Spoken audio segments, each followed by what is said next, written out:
पिछली वीडियो में हमने इन पांचों क्वेश्चन को सॉल्व कर लिया था जो आपके स्क्रीन पे दिख रहे हैं। अब हम इसमें सॉल्व करेंगे write note on licence required for wholesale of drugs की होलसेल लाइसेंस लेने के लिए क्या क्या चीजें रिक्वायर्ड होती हैं।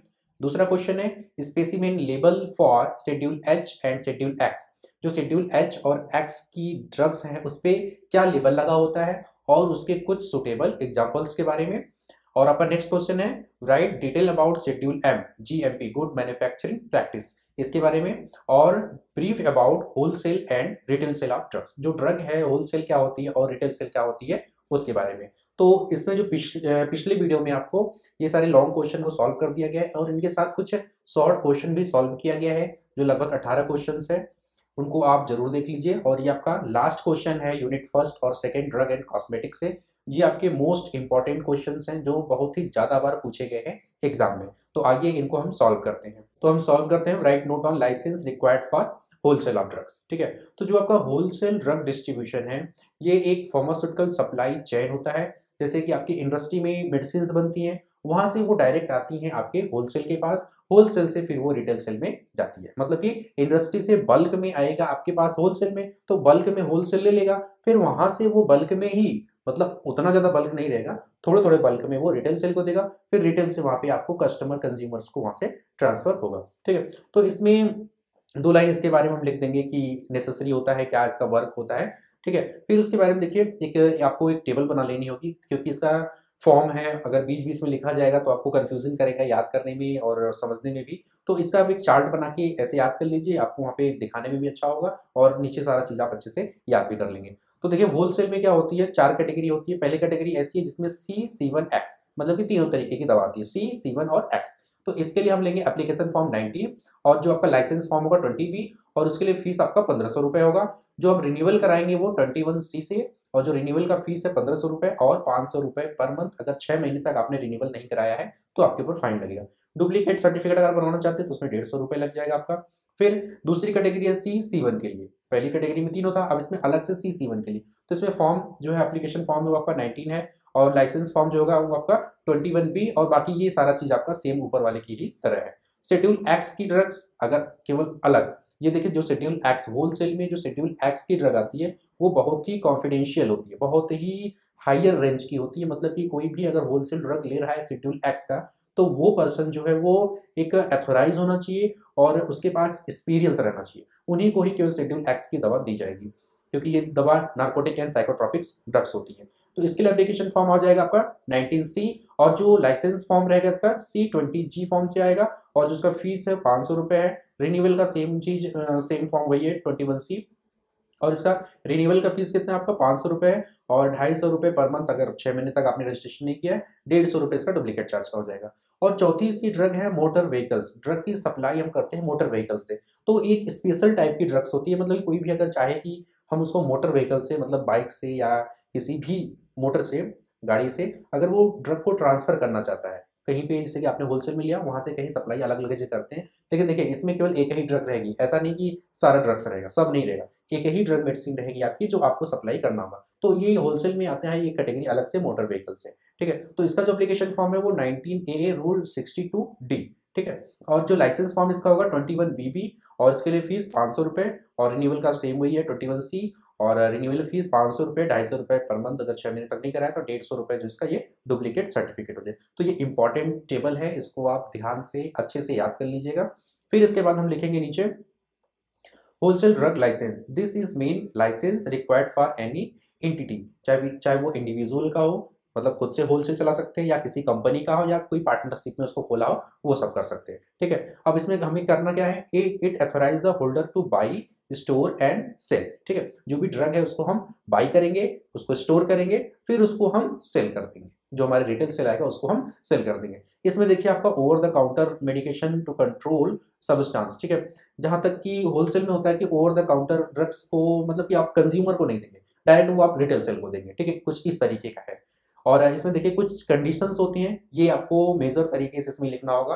कंडीशन एक हेडिंग डाल के आप लिख सकते हैं। इसमें देखिए क्वालिफाइड फार्मासिस्ट, जो आपके पास डिग्री है B फॉर्म या D फॉर्म। ठीक है, और आपका रजिस्ट्रेशन होना चाहिए, रजिस्ट्रेशन भी उसी स्टेट में होना चाहिए जिस स्टेट में आपने वहां से होलसेल का आपको काम करना है। तो ये क्वालिफिकेशन हो गया, उनके पास लाइसेंस रहना चाहिए, ग्रीन कार्ड रहना चाहिए, तभी वो क्वालिफाइड पर्सन रहेंगे, क्वालिफाइड फार्मासिस्ट रहेंगे, और उसी पे आपको ड्रग का लाइसेंस, जो होलसेल का लाइसेंस है, मिलेगा। फिर उसके बाद आएगा आपका प्रीमिसेस रिक्वायरमेंट की, जो आपकी स्टोर है उसका रिक्वायरमेंट कितना होना चाहिए, उसका कम से कम आपके पास 15 स्क्वायर मीटर का रिक्वायरमेंट होना चाहिए, और वहाँ पे प्रॉपर स्टोरेज, वेंटिलेशन, जो आप डिस्पेंसिंग कर रहे हैं उसके लिए, या जो वहाँ पे क्वालिफाइड पर्सन, क्वालिफाइड फार्मासिस्ट और जो टेक्निकल स्टाफ जो वहाँ पे बैठेंगे उनके लिए सारा चीज़, मतलब कि पूरी फैसिलिटी वहाँ पे रहनी चाहिए। जो ऐसी ड्रग्स हैं जिनको आप मतलब कि अच्छे टेम्परेचर में रखना है, फ्रिज में रखना है, तो वो सबकी आपके पास व्यवस्था होनी चाहिए। अदर डॉक्यूमेंट्स में देखिए, जो भी ड्रग एंड कॉस्मेटिक एक्ट के जरिए, जैसे कि आपका जो जमीन का हो गया कागज, या जो आपका स्टोर का ब्लूप्रिंट हो गया, या जो जहाँ पे आप खोल रहे हैं वहाँ के जिस एरिया में खोल रहे हैं वहाँ का कोई अगर आपको डॉक्यूमेंट चाहिए होगा, जैसे कि होता है ना कि नगर पालिका का या कुछ ऐसा करके, तो वो भी आपके पास वहाँ का जो कागज है उसको आपको वहाँ पे रखना होगा। ठीक है। फिर क्या आपका लाइसेंस कैटेगरी, होलसेल में कौन कौन सी कैटेगरी आती है, एक देखिए आती है आपकी एलोपैथिक ड्रग्स, जो आपकी C1, और कुछ ऐसी हर्बल ड्रग्स आती हैं वो इसमें ऐड हो जाती हैं। ठीक है। एक दूसरी कैटेगरी आती है जिसमें आयुर्वेदिक, सिद्धा, यूनानी ड्रग्स आती हैं। ठीक। और तीसरी देखिए जो है ये नार्कोटिक ड्रग्स और साइकोट्रॉपिक सब्सटेंस की आती है, जिसको हम strictly record keeping and security requirements. ठीक है। तो जो हमारा ये नार्कोटिक शेड्यूल एक्स की दवा रहती है, आपने देखिए मैंने पहले बताया कि ये लाइसेंस उन्हीं को मिलता है जो एथोराइज होते हैं, जिनके पास एक्सपीरियंस होता है उस फील्ड में, जिनका रेपुटेशन होता है, अच्छा होता है, उन्हीं को शेड्यूल एक्स का लाइसेंस मिलता है। तो इनमें जो ड्रग्स आती हैं उनको बहुत ही सेफ तरीके से रखना होता है, लॉक करके रखना होता है, और जिसका रिकॉर्ड्स है उसको भी मेंटेन करना होता है। तो 3 तरीके का हो गया, एक हमारा एलोपैथिक का हो गया, एक हमारा आयुर्वेदिक, सिद्धा, यूनानी, जो तीनों आ जाएगा इसमें, और एक आपका शेड्यूल एक्स जो अलग से आता है। तो 3 तरीके का हमारे पास होलसेल का ड्रग का लाइसेंस होता है। अब देखिए एप्लीकेशन प्रोसेस, कैसे आप वहां से एप्लीकेशन करेंगे जिससे आपको लाइसेंस मिलेगा। पहले आप जो वहाँ का प्रिस्क्राइब एप्लीकेशन फॉर्म, जो वहाँ का फॉर्म होता है उसको फिलअप करेंगे, और उसके साथ जो फीस, आपने अभी ऊपर टेबल में पढ़ा था कि कैसे फीस लगेगा, कौन सा फॉर्म है, तो उस फॉर्म को भर के उसके साथ जो फीस है और जो डॉक्यूमेंट्स है उसके साथ लगा के आप सबमिट करेंगे। सबमिट किसके पास करेंगे, जो वहाँ का ड्रग कंट्रोलिंग अथॉरिटी है उसके पास। फिर वहां से जो ड्रग कंट्रोलिंग अथॉरिटी वो आएंगे इंस्पेक्शन करने। इंस्पेक्शन में अगर उन्हें सारा चीज जो आपने मेंटेनेंस, ड्रग का जो आपका स्टोर का मेंटेनेंस है वो, और डॉक्यूमेंट, दोनों चीज आपका मेंटेन है, तो अगर सारा चीज सही मिलता है तो आपको इशू कर देंगे, जो आपका सर्टिफिकेट है, जो आपका लाइसेंस है, उसको वहां से वो इशू कर देंगे। फिर आता है उसमें आपका लाइसेंस रिन्यूअल, लाइसेंस आपका हर एक 5 साल बाद आपको उसको रिन्यू कराना पड़ेगा। अब जब आप स्टोर चला रहे हैं तो आपको वहाँ पे प्रॉपर रिकॉर्ड्स को मेंटेन करना होगा, जो आपने वहाँ से परचेस किया है, सेल किया है, पूरी इन्वेंटरी को मेंटेन करना होगा, और उसके साथ साथ आपको गुड डिस्ट्रीब्यूशन प्रैक्टिस, GDP, आपको एक अच्छा फॉलोअप करना है कि आप अच्छी तरीके से जो आपको डिस्ट्रीब्यूशन की प्रैक्टिस करें। ठीक है। तो आपको इस क्वेश्चन में इतना लिखना पड़ेगा। नेक्स्ट क्वेश्चन है आपका, write in brief about wholesale and retail cell. Wholesale और रिटेल सेल के बारे में आपको बताना है इसमें। तो इसमें है ड्रग एंड कॉस्मेटिक एक्ट 1940, जो है ये ड्रग कॉस्मेटिक एक्ट 1940 वो होलसेल और रिटेल सेल दोनों के लिए काम करता है आपके इंडिया में। ठीक है। चाहे वो ड्रग हो चाहे वो कॉस्मेटिक हो, दोनों के लिए drug and cosmetic act 1940 act लगता है। ठीक है। अब देखिए होलसेल में क्या होता है, लाइसेंसिंग, आपने जस्ट अभी पहले पढ़ा है कि कैसे क्या होता है लाइसेंसिंग में। तो वो जो उनका होलसेल का लाइसेंस है वो स्टेट के लाइसेंसिंग अथॉरिटी से लेना होता है, किस टाइप का वो काम करेंगे, C1, आयुर्वेदिक, सिद्धा, यूनानी या शेड्यूल एक्स की तरफ। प्रोडक्ट, जो इनको प्रोडक्ट मिलेगा उस प्रोडक्ट को वो रिटेल सेल को, जो रिटेल सेल है उसके पास ये सेल करेंगे, ना कि ये कंज्यूमर के पास सेल करेंगे। फिर इनकी रिस्पॉन्सिबिलिटी, जो ड्रग्स ये ला रहे हैं उसको अच्छी तरीके से प्रॉपर स्टोर करें, प्रॉपर उसको मेंटेनेंस करें, जो भी सेल कर रहे हैं उसका रिकॉर्ड्स उसको मेंटेन करें, इनकी रिस्पॉन्सिबिलिटी है। और प्रोविजंस, जो आपने अभी दूसरे वीडियो में पढ़ा था कि प्रोहिबिटेड, कौन कौन सी ऐसी दवा जिनको प्रोहिबिटेड किया गया, तो देखिए जो होलसेल है उसमें आपको adulterated, miss branded, spurious drugs को सेल नहीं करना है। ठीक है। इन सभी दवा पे रोक लगी है, इन सभी को आपको सेलिंग नहीं करना है। रिटेल सेल में क्या आ जाएगा, रिटेल सेल का देखिए जो लाइसेंसिंग होता है वो रिटेल सेल से लेंगे, चाहे वो आपने स्टोर खोला है वहां पे हो जाएगा, या डिस्पेंसरी खोला है वहां पे हो जाएगा, या आज आप हॉस्पिटल फार्मासिस्ट की तरह काम करते हैं वहां पे हो जाएगा। तो वो एक होलसेल से ये दूसरे तरीके का लाइसेंस होता है, तो इसका भी एक प्रोसीजर होता है, उस तरीके से आपको लाइसेंस लेना पड़ेगा। इसका भी आप वीडियो हो चुका है पहले, इसके वीडियो बन चुका है, वहां से आप रिटेल सेल के बारे में पढ़ लीजिएगा। अगर आपको लगता है ये छोटा है तो आप उसमें ऐड कर सकते हैं, थोड़ा सा ये बड़ा हो जाएगा। फिर उसके बाद प्रोडक्ट है, इसमें प्रोडक्ट जो लिमिटेशन होती है शेड्यूल एक्स की ड्रग कि आपको कितना सप्लाई करना है, C1 इनको भी आपको प्रॉपर तरीके से देख के देना होता है। शेड्यूल एच की ड्रग आती है, आपके शेड्यूल जी की ड्रग आती है, इन सभी को प्रॉपर प्रिस्क्रिप्शन पे दिया जाता है। तो इनका सारा चीज डोज जो भी है उसको देख के आपको रिटेल सेल करना है, क्योंकि रिटेल क्या करता है डायरेक्ट वो जो आपके कस्टमर है, जो आपका पेशेंट है, उनको दिया जाता है। तो इसका थोड़ा सा और क्रिटिकल होता है कि वो बहुत ज्यादा ध्यान देके वो ड्रग्स को सप्लाई करे। फिर रिस्पॉन्सिबिलिटी है। रिस्पॉन्सिबिलिटी अभी आपको मैंने बताया कि प्रॉपर तरीके से ड्रग को पेशेंट को हमें देना चाहिए। उसका मेंटेनेंस रिकॉर्ड जो है उसको अच्छे से मेंटेन करना चाहिए, जो भी उसका डेट है, टाइम है, पेशेंट का नेम है, या जिस हॉस्पिटल का है, अगर आप स्टोर खोले हैं तो वहाँ पे प्रॉपर मेंटेनेंस आपको रिकॉर्ड्स को मेंटेन करना है। प्रोविजंस में देखिए, जो आपको एथोराइज शेड्यूल में है ड्रग उसको सप्लाई करना है।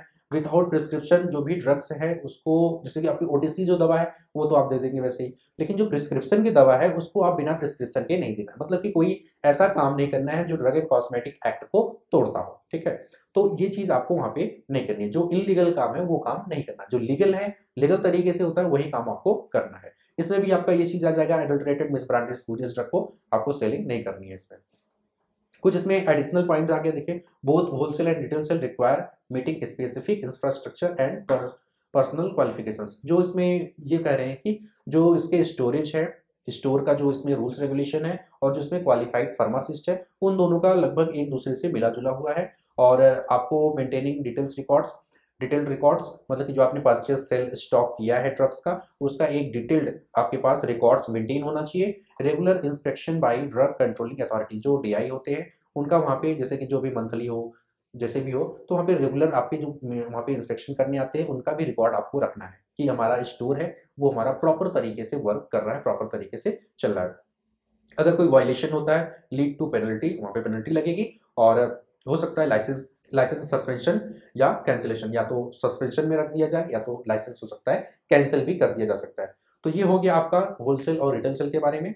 नेक्स्ट है आपका specimen label for schedule H and x drugs with suitable example. Schedule H की ड्रग क्या होती है और एक्स की ड्रग क्या होती है। तो जो आपका शेड्यूल एच की ड्रग है इंक्लूड्स प्रिस्क्रिप्शन ड्रग्स, ठीक है। ये ऐसी दवा होती है जिसपे प्रिस्क्रिप्शन चाहिए होता है, बिना प्रिस्क्रिप्शन के शेड्यूल एच की ड्रग्स नहीं मिलेगी।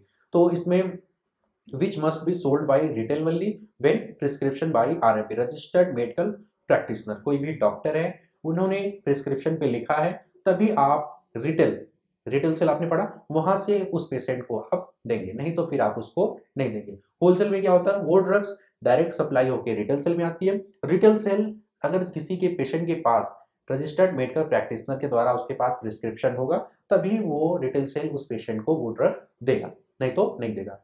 फिर इसमें क्या है, the time and date prescription must be noted, ठीक है। जो टाइम और डेट दोनों चीज को वहां पे नोट करके रखना है। देखिए जो आपकी शेड्यूल एच की ड्रग्स होती है वहां पे किनारे पे लिखा होता है आर एक्स, मतलब जो आपने देखा होगा जो टैबलेट होती है, टैबलेट के किनारे राइट साइड में एकदम किनारे टॉप पे लिखा होता है आर एक्स, तो आप समझ जाइए वो आपकी शेड्यूल एच की ड्रग्स है।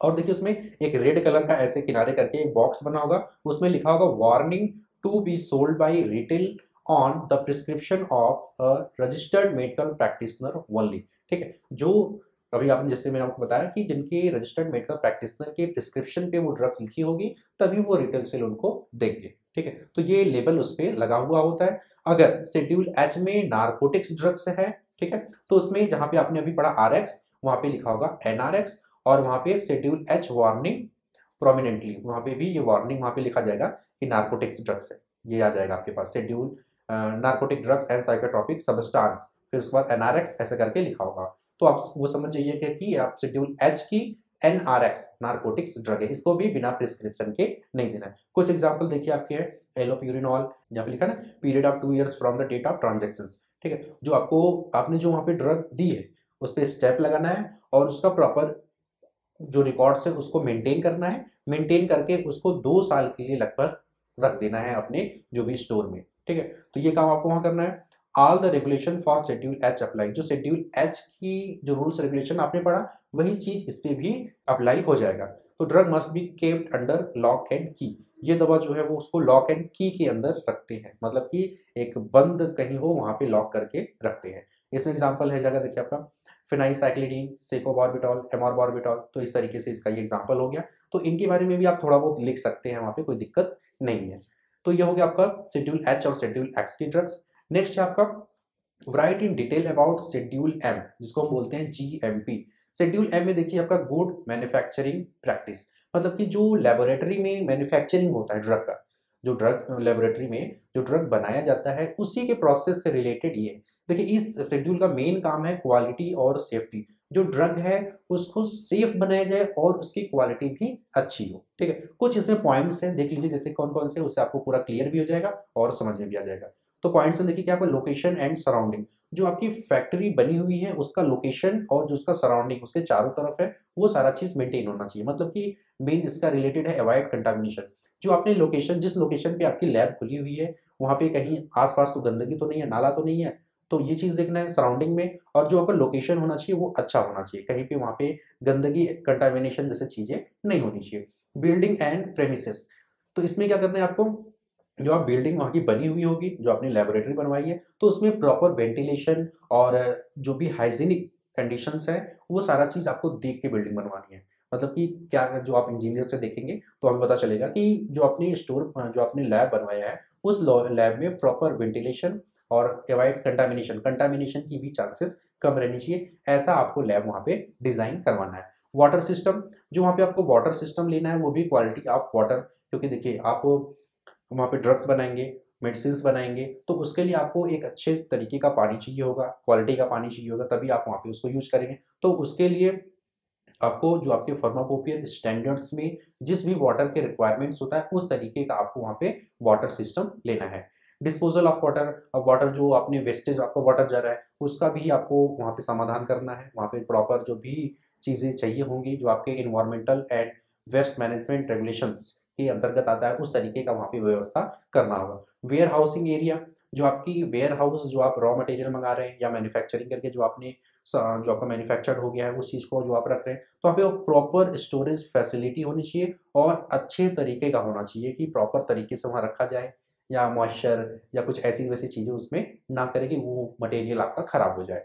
फिर क्या आपका प्रोडक्शन एरिया, जहाँ पे मैन्युफैक्चरिंग होती है वो आपका एक सेपरेट एरिया रखना चाहिए ताकि वहाँ पे कोई भी कंटामिनेशन ना होने पाए, वो खुला भी नहीं होना चाहिए ताकि वहाँ पे कोई भी गंदगी या कुछ ऐसी वैसी चीज़ें वहाँ पे ना आने पाए। और वहाँ पे हाइजीनिक का कंडीशन तो मेन चीज़ रखना चाहिए, वहाँ पे साफ सफाई का ज़्यादा ध्यान रखना चाहिए क्योंकि वहाँ पे कुछ भी चीज़ें कंटामिनेशन कर सकती हैं। एंसिलरीज एरियाज में क्या है, देखिए आपका जैसे कि वहाँ पे जो काम कर रहे हैं जो लोग, तो उनके रेस्ट का भी वहाँ पे प्रॉपर व्यवस्था होनी चाहिए कि वो चाहे तो वहाँ पे रेस्ट कर सके, या वॉशिंग चेंजिंग जो भी टॉयलेट्स हो उसका भी वहाँ पे पूरा बना हुआ रहना चाहिए आपकी उस बिल्डिंग में। फिर क्या है आपका क्वालिटी कंट्रोल एरिया, जैसे देखिए जो ड्रग आप मैन्युफैक्चरिंग कर रहे हैं फिर उसका हम करते हैं क्यूसी, जो भी आपने ड्रग बनाया है उसके पूरा वेट, उसमें मॉलिक्यूल सारा चीज़ चेक करते हैं, तो वो एनालिसिस का डिपार्टमेंट होता है, तो वो मैन्युफैक्चरिंग से अलग रखना चाहिए क्योंकि वहाँ पे हम एनालिसिस करते हैं और वहाँ पे मैन्युफैक्चरिंग करते हैं, तो दोनों का अलग अलग रहना चाहिए ताकि उसमें कंटामिनेशन ना होने पाए। नेक्स्ट आपका पर्सनल, पर्सनल में देखिए क्या होता है कि जैसे कि personal qualified experience technical staff, ठीक है, जो भी वहाँ पे लोग काम कर रहे हैं एक्सपीरियंस है, टेक्निकल स्टाफ है, तो उनका रेगुलर हेल्थ चेकअप होना चाहिए।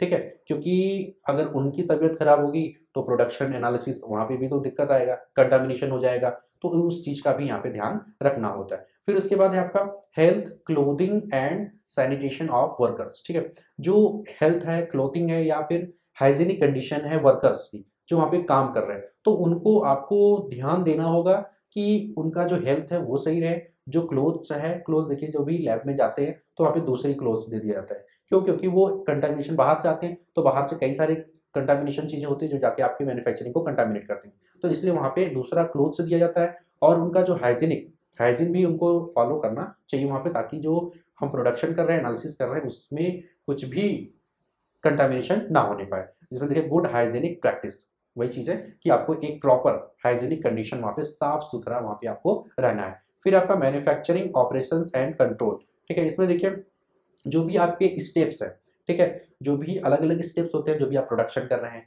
या एनालिसिस कर रहे हैं, तो उसको आपको बहुत ही ध्यान से करना है और कुछ चीज़ें ऐसी उसमें ना हो जाएँ कि जो आपको कंटामिनेशन कर दें। ठीक है? उसमें अवॉइड कंटामिनेशन का मतलब कि कुछ ऐसी चीज़ें जैसे कि आप एक साथ 2 काम ना करिए। एक इधर मैन्युफैक्चरिंग कर रहे हैं, उधर भी आप काम कर रहे हैं। एक साथ आप एक काम करिए, क्योंकि इसको भी टच करेंगे, उसको भी टच करेंगे तो कंटामिनेशन हो जाएगा। तो उस चीज़ से बचना होगा आपको। फिर क्या आपका सैनिटेशन इन मैन्युफैक्चरिंग प्रेमिसेस, ठीक है?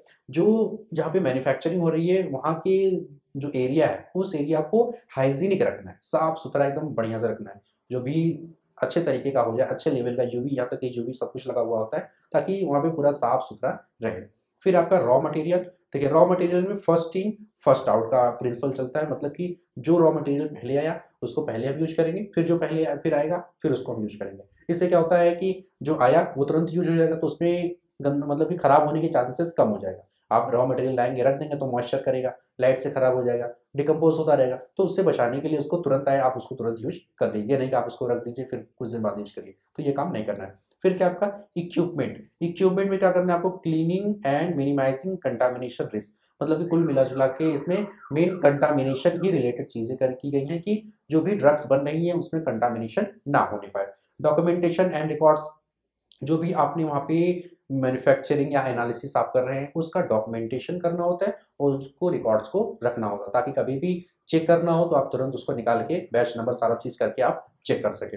Label and other printed material, जो भी लेबल्स बनते हैं, क्योंकि देखिए कोई भी मटेरियल आपने बना दिया है तो उसमें मेन चीज होता है लेबल, उसी से आप उसको पहचानेंगे। तो जो लेबल है वो सही तरीके का होना चाहिए और सही ड्रग पे लगना चाहिए। फिर क्या आपका self inspection and quality audit, मतलब कि जो भी आपके पास टूल है, जो भी एनालिसिस का टूल है, मतलब कि जो भी आपके पास प्रोसीजर है उस प्रोसीजर से जो भी आप मैन्युफैक्चरिंग ड्रग का मैन्युफैक्चरिंग कर रहे हैं उसको प्रॉपर इंस्पेक्शन करते रहना है, ताकि उसके क्वालिटी में कोई भी कमी ना आने पाए, उसकी क्वालिटी आपके इंस्पेक्शन से बढ़िया और अच्छी की जा सके। फिर आपका क्या है, मास्टर फार्मूला रिकॉर्ड्स, जो आपने प्रोसीजर किया है, जिस प्रोसीजर से आप काम करते हैं उसका एक मास्टर फार्मूला होता है, उस फार्मूला पे आपको काम करना है। तो इस तरीके से आपका ये सारा क्वेश्चंस, आपके 9 इंपॉर्टेंट क्वेश्चन को सॉल्व कर दिया गया है यूनिट फर्स्ट और यूनिट सेकंड से। नेक्स्ट वीडियो में आपको फार्मेसी एक्ट से रिलेटेड, जो उसमें मेडिसिनल टॉयलेट प्रिपरेशन और नार्कोटिक एंड साइकोट्रॉपिक ड्रग्स है, उससे रिलेटेड जो इंपॉर्टेंट क्वेश्चन है उनका वीडियो दे दिया जाएगा। आप तब तक के लिए इसकी स्टडी करिए, इसको आप लिख के बढ़िया से याद कर लीजिए और आप इसको और शॉर्ट करके अच्छे से याद करिए, क्योंकि देखिए ये बहुत लंबा लंबा क्वेश्चन है, इसमें पूरा थ्योरेटिकल चीजें हैं तो आपको याद करने में प्रॉब्लम होगी। तो आप इसको और छोटा करके, मैंने छोटा किया है वैसे, आप अपने हिसाब से भी और छोटा करके इसको बढ़िया से याद कर लीजिए, वहाँ पे इसके बारे में थोड़ा थोड़ा लिख देंगे तो आपको क्लियर कर दिया जाएगा, कोई दिक्कत नहीं होगी। फिर जो आपका नेक्स्ट है उसका तैयारी करिए। तो फिर नेक्स्ट वीडियो में हम सॉल्व करते हैं यूनिट थर्ड के क्वेश्चंस। Okay, thank you.